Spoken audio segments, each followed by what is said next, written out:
KSRTCയുടെ ഇന്നത്തെ ധനസ്ഥിതി വെച്ച് നോക്കുമ്പോൾ ഈ സ്ത്രീകൾക്ക് ഈ ഫ്രീ ആയിട്ട് അനുവദിക്കുന്ന യാത്ര സൗജന്യം മൂലം ഉണ്ടാകുന്ന ഒരു ധനനഷ്ടം സർക്കാർ ഒരു സബ്സിഡിയായിട്ടോ മറ്റു സഹായമായിട്ടോ കൊടുക്കാതെ അവർക്ക് മുന്നോട്ട് പോകാൻ കഴിയില്ല. കഴിഞ്ഞ 10 വർഷക്കാലം സംസ്ഥാനത്തിൻ്റെ ധനസ്ഥിതി മെച്ചമാക്കാനായിട്ടുള്ള ഒരു നടപടിയും എടുത്തില്ല. കേരളത്തിൽ നടന്നുകൊണ്ടിരിക്കുന്നതെന്ന് പറഞ്ഞു കഴിഞ്ഞാൽ ഒരു ധനധൂർത്ത രാഷ്ട്രീയം തന്നെയാണ്. ആദ്യത്തെ ഒരു ശമ്പള പരിഷ്കരണം നടത്തി ഇവിടുത്തെ ധനസ്ഥിതി മുഴുവൻ തകർത്തു ഈ സർക്കാർ. രണ്ടാമത് ഇപ്പോൾ അവസാനം പോകുന്ന പോക്കിൽ ഇതാ വീണ്ടും ഒരു ശമ്പള പെൻഷൻ കമ്മീഷനെ നിയമിച്ചിരിക്കുക. സ്ഥിരബോധമുള്ളവർക്ക് ആർക്കും ചെയ്യാൻ കഴിയുന്നുള്ളൊരു കാര്യമല്ല.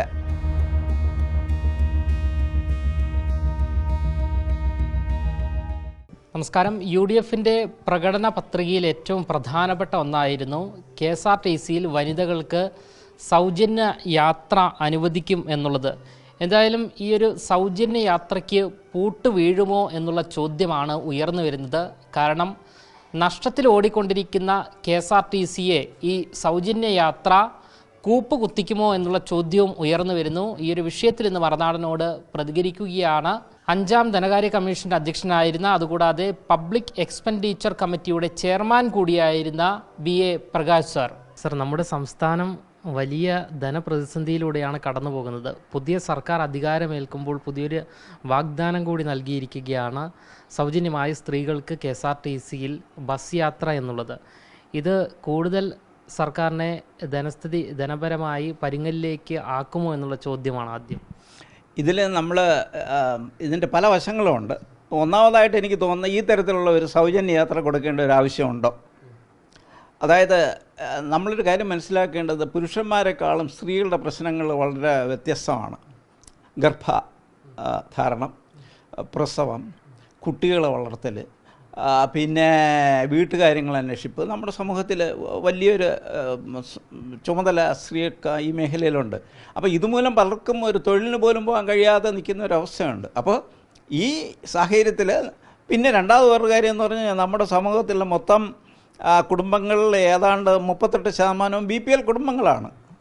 അപ്പോൾ വലിയ വിഭാഗം ആളുകൾ ഇങ്ങനെ ദരിദ്ര വിഭാഗത്തിൽപ്പെടുന്നവരാണ്. അപ്പോൾ ആ തരത്തിൽ വരുമ്പോൾ ഈ ഒരു ആനുകൂല്യം കൊടുക്കുന്നത് പ്രത്യേകിച്ച് സ്ത്രീകൾക്ക് വളരെ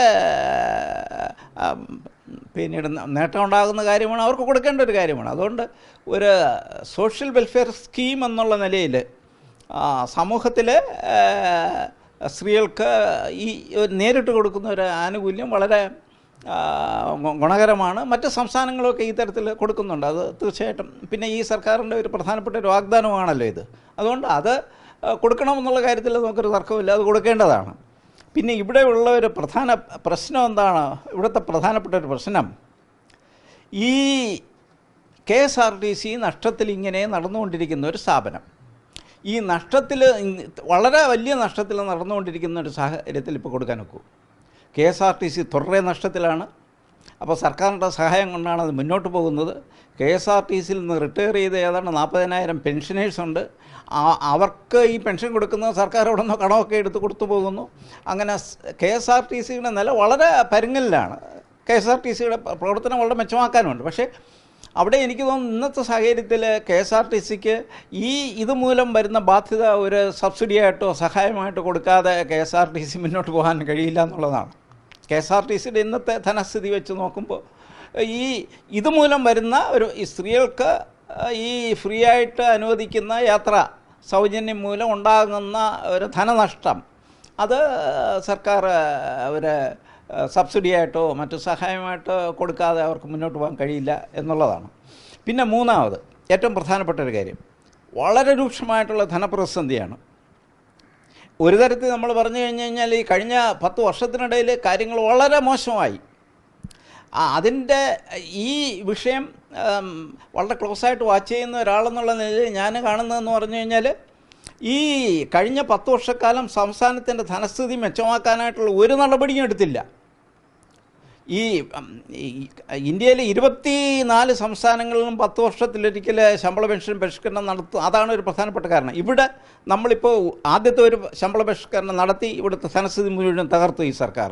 രണ്ടാമത് ഇപ്പോൾ അവസാനം പോകുന്ന പോക്കിൽ ഇതാ വീണ്ടും ഇപ്പോൾ ഒരു ശമ്പള പെൻഷൻ കമ്മീഷനെ നിയമിച്ചിരിക്കുക. ഒരു കമ്മീഷൻ ഇപ്പോൾ എന്തോ പ്രവർത്തിച്ചുകൊണ്ടിരിക്കണമെന്നാണ് പറയുന്നത്. എന്ന് പറഞ്ഞു കഴിഞ്ഞ് കഴിഞ്ഞാൽ സ്ഥിരബോധമുള്ളവർക്ക് ആർക്കും ചെയ്യാൻ കഴിയുന്നുള്ളൊരു കാര്യമല്ല. ഇന്ത്യയിലെ 24 സംസ്ഥാനങ്ങളും 10 വർഷത്തിലൊരിക്കലാണ് ശമ്പള പെൻഷൻ പരിഷ്കരണം നടത്തുന്നത്. കേന്ദ്ര സർക്കാർ 10 വർഷത്തിലൊരിക്കലും നടത്തുന്നു. ഇവിടെ ലോകത്ത്, അതായത് ഞാൻ പറഞ്ഞത്, സാമാന്യ ബുദ്ധിയുള്ളവർക്കോ സ്ഥിരബുദ്ധിയുള്ളവർക്കോ ചെയ്യാൻ കഴിയുന്ന ഒരു കാര്യമല്ല. അല്ലെങ്കിൽ സംസ്ഥാനത്തിൻ്റെ ധനസ്ഥിതിയെപ്പറ്റി എന്തെങ്കിലും ഒരു ചെറിയ സാക്ഷരത ഉള്ളവരാരും ചെയ്യുന്ന കാര്യമല്ല. അങ്ങനെ നശിപ്പിച്ചു. ഇവിടെ ഇപ്പോൾ നടത്തിയിരിക്കുന്ന ധൂർത്തിനെ പറ്റി പറഞ്ഞു കഴിഞ്ഞാൽ ഒരു കണക്കില്ല. ഇപ്പോൾ പുറത്തു വരുന്ന കണക്കനുസരിച്ചാണെങ്കിൽ ഇപ്പോൾ നടത്തുന്ന ഇലക്ഷന് കിഫ്ബിയിൽ നിന്ന് പണം എടുത്ത് ഏതാണ്ട് 100 മുതൽ 150 കോടി രൂപ ബോർഡടിക്കാനും പരസ്യത്തിനും അതോടൊപ്പം തന്നെ പിന്നീട് ഈ മീഡിയയ്ക്ക് അല്ലെങ്കിൽ TV ചാനലുകൾക്ക് അരമണിക്കൂർ നേരം പരിപാടിക്ക് കൊടുത്തിരിക്കുന്നു. ഈ തരത്തിലുള്ള ധനധൂർത്താണ് ഇവിടെ നടന്നുകൊണ്ടിരിക്കുന്നത്. അപ്പോൾ ഇത് നടന്നുകൊണ്ടിരിക്കുന്നത്. അപ്പോൾ ഇതിലൊക്കെ ഒരു വലിയ മാറ്റം വരണം. ധനസ്ഥിതി മെച്ചമാക്കാനായിട്ടുള്ള വളരെ ശക്തമായിട്ടുള്ള ഒരു നടപടികൾ ആവശ്യമാണ്. അത് കേരളത്തിലിപ്പോൾ ജനങ്ങൾക്ക് ക്ഷേമകരമായിട്ടുള്ള പരിപാടികൾ നടത്തണമെങ്കിലും അതോടൊപ്പം തന്നെ വികസനം മുന്നോട്ട് കൊണ്ടുപോകണമെങ്കിലും ഈ ധനധൂർത്ത് രാഷ്ട്രീയവും അവസാനിപ്പിച്ചിട്ട് നമ്മൾ തീർച്ചയായിട്ടും നമ്മുടെ ധനസ്ഥിതി മെച്ചമാക്കിയാലേ സാമൂഹ്യക്ഷേമം ഏത് മേഖലയിലും കേരളത്തിലേക്ക് മുന്നോട്ട് പോകാൻ കഴിയുള്ളൂ. എനിക്ക് പറയാനുള്ളത്, ഇത് പ്രഖ്യാപിച്ച യൂണിയനായാലും പാർട്ടികളായാലും ശരി തന്നെ അവരിത് നടപ്പിലാക്കുന്നതിനൊപ്പം തന്നെ സംസ്ഥാനത്തിൻ്റെ ധനസ്ഥിതി അടിമുടി മാറ്റം വരുത്തി ധനസ്ഥിതി മെച്ചമാക്കി